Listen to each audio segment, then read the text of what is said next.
Dernier préparatif en Espagne avant les élections législatives anticipées de dimanche. Le candidat de droite Alberto Núñez Feijóo part favori.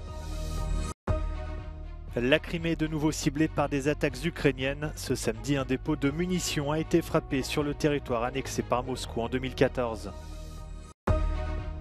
Tempête dans les Balkans, vague de chaleur persistante dans le sud. L'Europe est frappée par des conditions météorologiques extrêmes.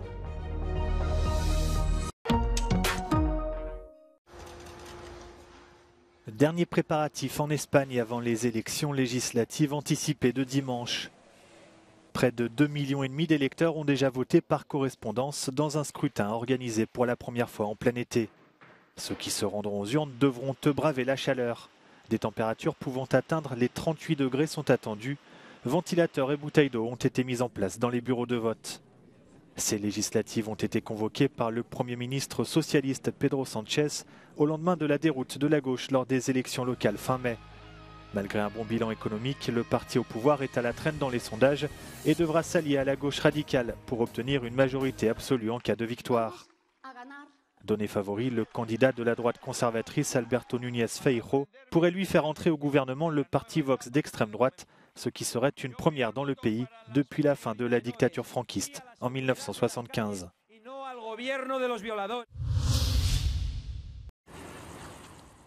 Les autorités pro-russes installées en Crimée ont accusé ce samedi l'Ukraine d'avoir fait exploser avec des drones un dépôt de munitions. L'attaque a provoqué l'évacuation de la population alentour et la suspension du trafic ferroviaire. Произошла атака вражеского беспилотника на Красногвардейский район. Значит, в результате почти аналогичная ситуация с Кировским районом. Произошла детонация боеприпасов на складе хранения.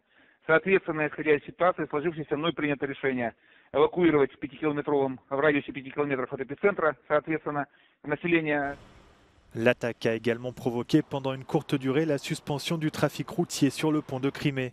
La semaine dernière, ce pont qui relie la Russie au territoire annexé par Moscou en 2014 avait été frappé par les forces ukrainiennes. Le président ukrainien Volodymyr Zelensky a indiqué vendredi vouloir neutraliser l'ouvrage construit selon lui en violation du droit international.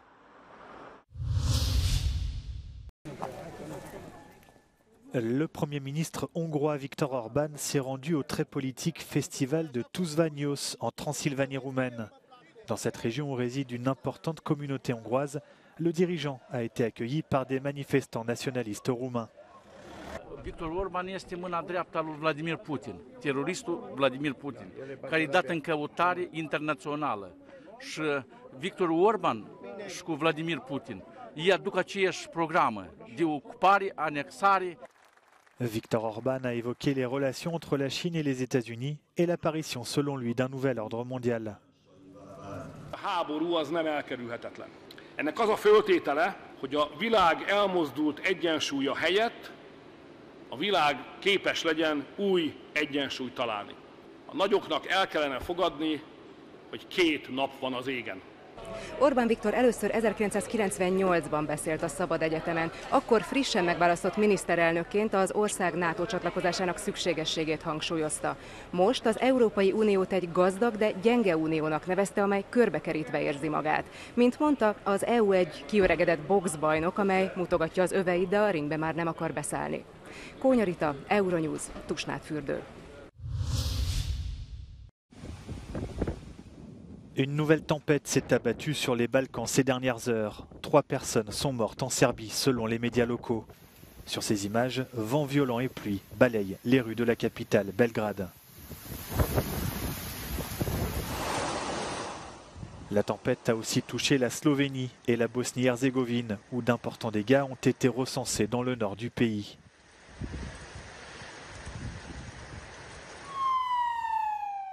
Ici, à Zagreb en Croatie, des arbres ont été couchés par les rafales de vent.